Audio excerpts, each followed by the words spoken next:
Go for it. So for the recording, this is round 1 of Fight Night 3. We have a small potato versus Emerald Dream on table 1. Good luck to the players.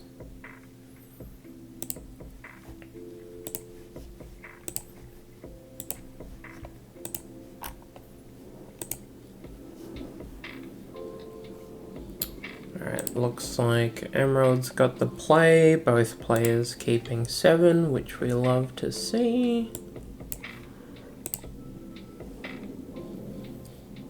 Verdant Trop Ponder. Okay, not too much info. Potato Friend usually has dope lists. Yeah, I've been keeping an eye on Imogen.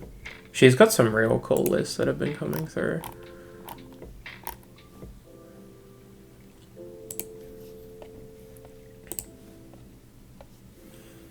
Alright, so Verdant Trop Ponder doesn't give us too much information, but it is non-zero. Could be Grixis, could be Sultai. Getting a Trop but not having a death rate suggests it's probably not Grixis.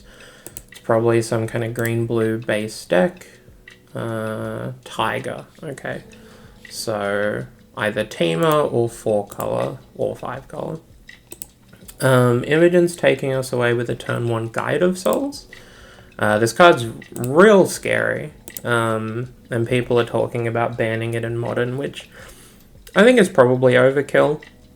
I think the One Ring is a far bigger problem in Modern, but the card has the potential to do, like, so much damage. Follow-up is a Shadow Spear and attack for 1. It's a little weak unless there's another 1-drop coming. So hopefully... I mean, from here, either she has another 1-drop or she has some kind of high-potent 3-drop.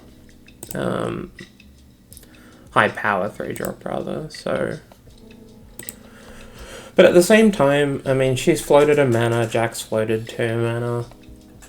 He's now getting Tundra, so almost certainly 4-color without black. Probably walks, maybe a generic Omnath mid-range pile. What's scarier on turn 1, Guide or Ocelot? I think it depends on the matchup. If you're against a combo deck, Ocelot Pride puts on a lot of pressure. If you're against a mid-range deck or a creature-based deck, then Guide of Souls can gain you enough life to set up a race and you can start jumping. Especially if you have another way to spend the energy that's meaningful, like Amped Raptor. Oh boy, if that resolves. Okay. So Jack went Nomads on... Oh, there's more to this? Is there a spirit guide? No. Okay, never mind. So Emerald's played a Nomads to set up for a Nadu, and then has cast a Daze on a Magus, which obviously would have been incredibly potent if it resolved.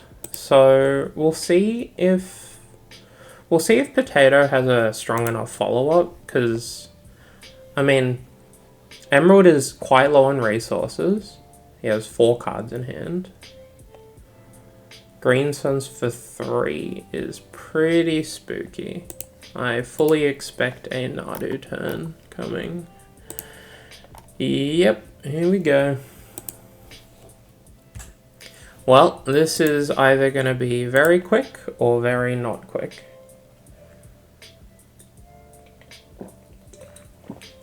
Noble Hierarch gives us a reroll.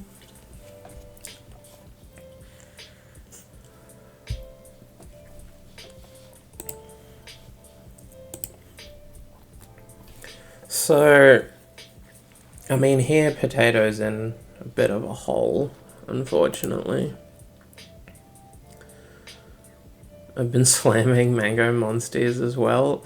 My brother in Christ, you have no idea. They come in boxes of 24. There are 3 boxes in this household that are closed and 1 that is open. And I have sent an email off to Monster Energy for a sponsorship. and we're currently in that process of a bit of back and forth. Once again, Nadu should be at least 2 points, 1 point for power, 1 point for being an absolute pain in the butt. Yeah, I mean, we've had Nadu on coverage a couple of times, and it's been pretty rancid most of the time that the player has done the thing. We haven't actually had enough instances of Nadu just being a 3-mana 3/4 with no text, or with flying. And I think the fail case is important in determining an overall power level, but the Nadu players just haven't been failing.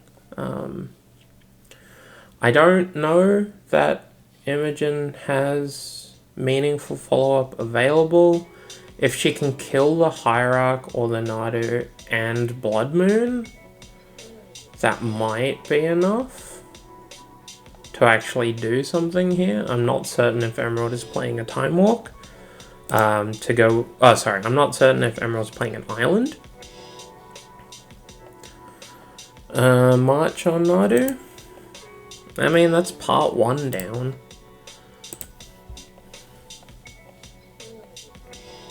Unfortunately, Emerald has 6 more cards in hand and 5 more mana available, so probably not much left of this game, unfortunately. Green Sun's 4 is going to get Omnath, yep. Start gaining life to get out of range. Here, importantly, Potato is going to find out exactly what basics Emerald has available, which is actually very important information considering she's playing moon effects. So we've seen a forest and a plains, but that one didn't get an island. So either Emerald has the basic island in hand, or he's not playing one. Time Walk, hooray. Yeah, look.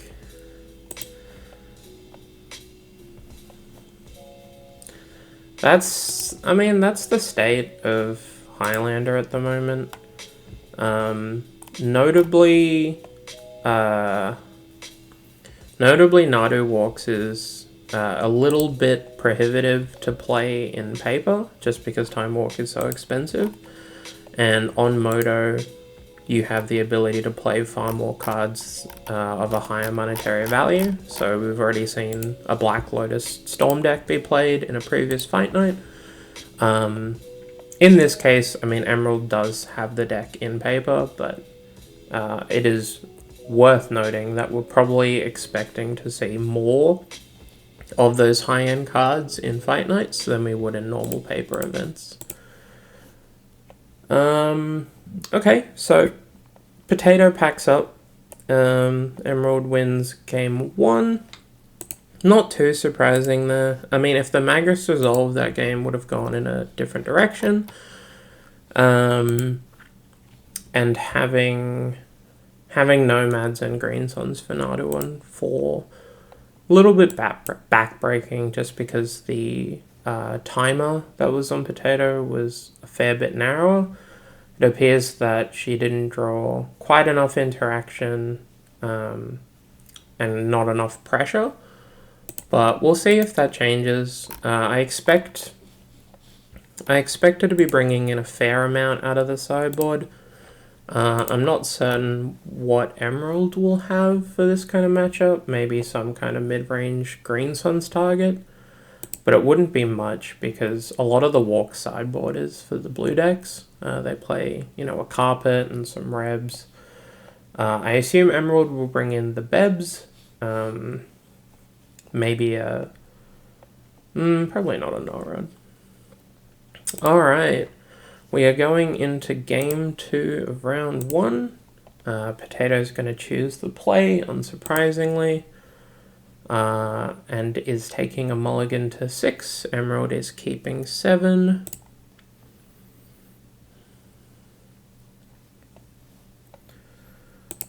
So hopefully she finds a bit of action here. Really, she needs to find a potent threat and a little bit of interaction for Manadox. That's kind of the formula that you need in these red-white decks to beat the Omnath decks. Plains Giver of Runes could be worse. If she can use the Giver to protect like a Magus of the Moon, that might help. Although notably the Nadu deck does have access to red mana, and therefore can play things like Fury.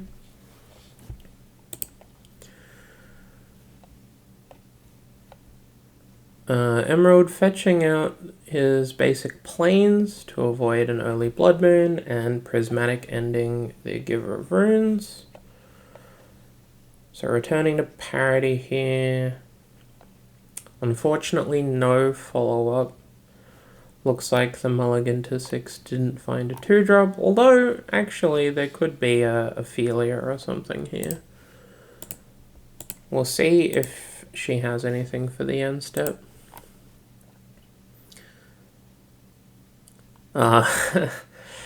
It's alright, Cypher. We'll see you next time, I'm sure. Does have Ophelia. Okay, we're not skipping our 2-drop. That is a big deal. Nah, it's good of you to hang out, Jordan. It's always nice to have you. Alright, so if Imogen can play a big 3-drop with an ETB to flicker with Ophelia, and the Ophelia gets to attack and isn't getting bolted or plowed, this is the potential for a really big swing turn here. If she has something like a Fable or a White Plume Adventurer, those are probably the biggest ones. Even a Stoneforge would be quite potent.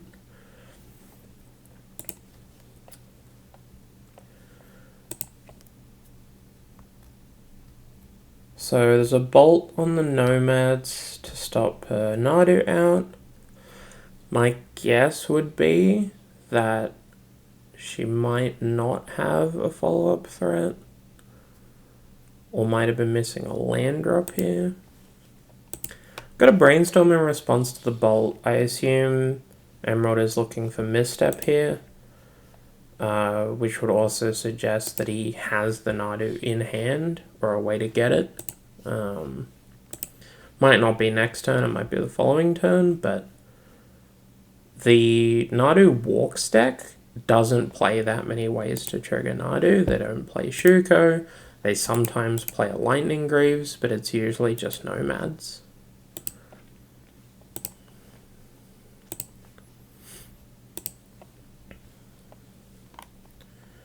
So we'll see what happens. I mean, if he finds the Misstep to keep the Nomads around and fires it off, that's going to be pretty useful information for Imogen here. It's going to telegraph a fair amount of Emerald's hand.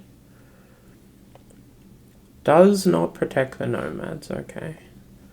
Ophelia's going to get in here. Unfortunately, nothing to target with the trigger, which is pretty important.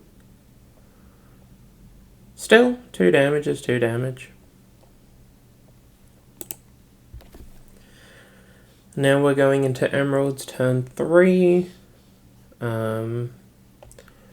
We know he doesn't have a fresh top deck because of the Brainstorm, so presumably he's got some kind of plan for this turn.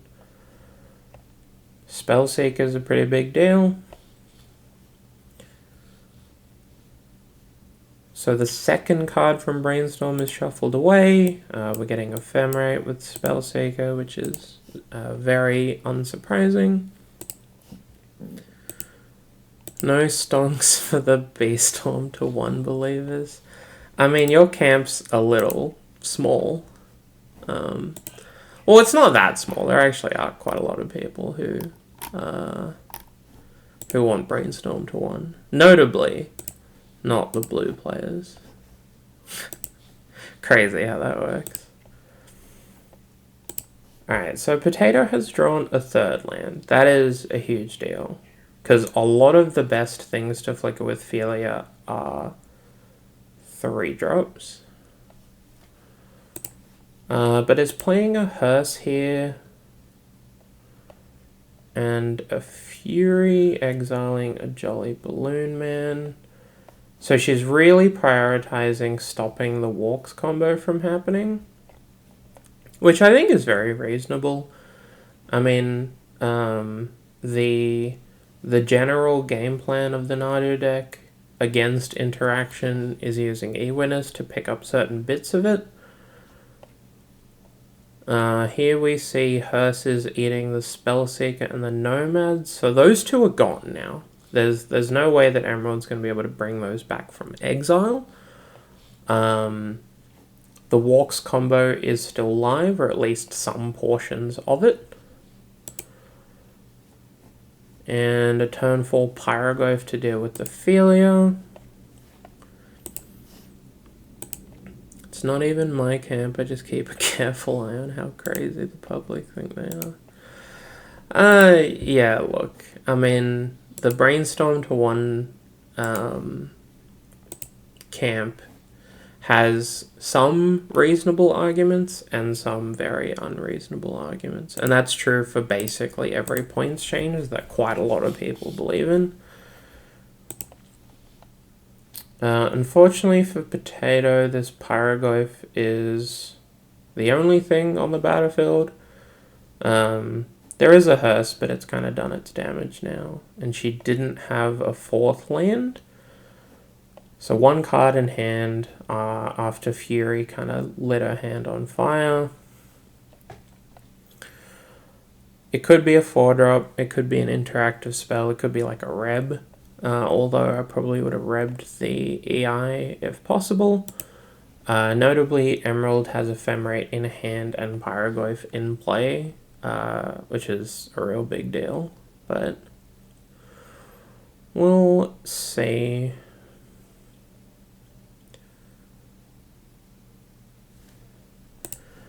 I think if she can deal with the Pyroglyph,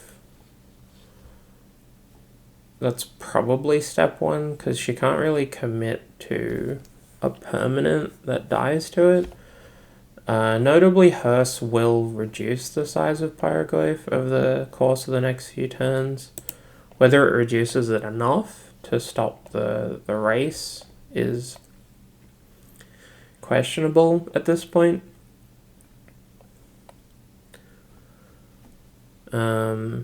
Emerald is kind of just in a spot where he can attack and force the issue. Yeah, so played the fetch pre-combat to regrow the Pyroglyph to 4 power. If he can surveil a non... Nope. Alright, so Pyroglyph puts Imogen to 12 here, with Ephemerate currently representing quite close to lethal damage. End step Ephemerate, upkeep Ephemerate is 8. So he only really needs to crack in 1 more time. And obviously go for it and have a resolve, which is a couple of different bits and pieces. Okay, she's found an ancient tomb. Probably means she can cast some kind of 4 or 5 drop. Seasoned Dungeoneer. Yeah, I mean, if a 1 card in hand matters, this could be a big deal. Or if she's threatening to race with hers. Because she could attack for 6 here. I don't know if that's good enough. But it is a lot of damage. Alright, we are going to try to attack for 6 here. We'll see if this goes through.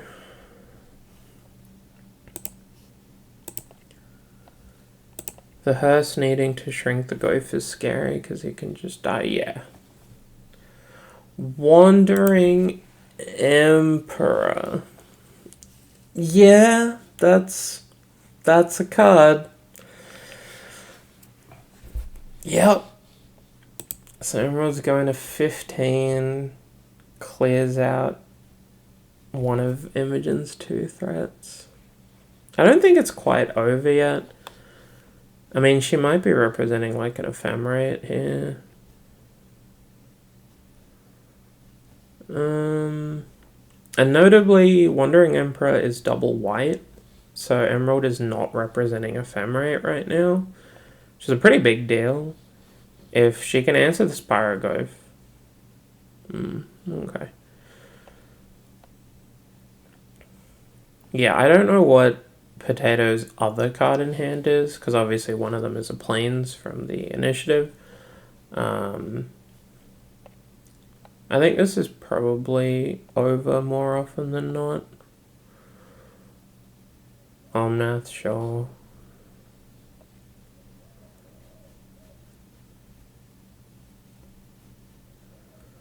Gain some life.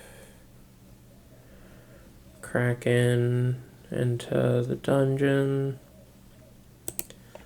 Yeah, I don't see a way out, unfortunately, for Potato here. I mean, she took a mulligan and kind of just had to trade resources 1-for-1, which is really bad into the Nadu deck because they just have a bunch of random creatures that have text. Attack with Ignoble Hierarch puts this at lethal. Ephemerate Seasoned Dungeoneer lets you scry or forge and then block. I don't think that matters. Omnath to 1 is my out-of-pocket take. It used to be Fable to 1.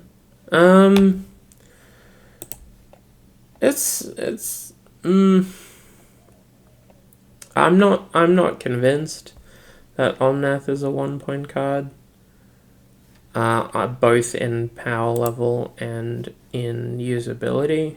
Like, it really doesn't see play outside of walk stacks because no one's playing 4-color Omnath midrange at the moment. They could, but they're not really.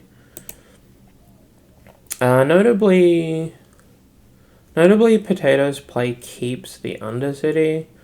I don't know what outs she's working towards, but if she has any outs, not losing the Undercity is like a big deal. Let's see what she draws. Alright, GG's. Emerald is going to take round 1 against a small Potato. Well done to both players.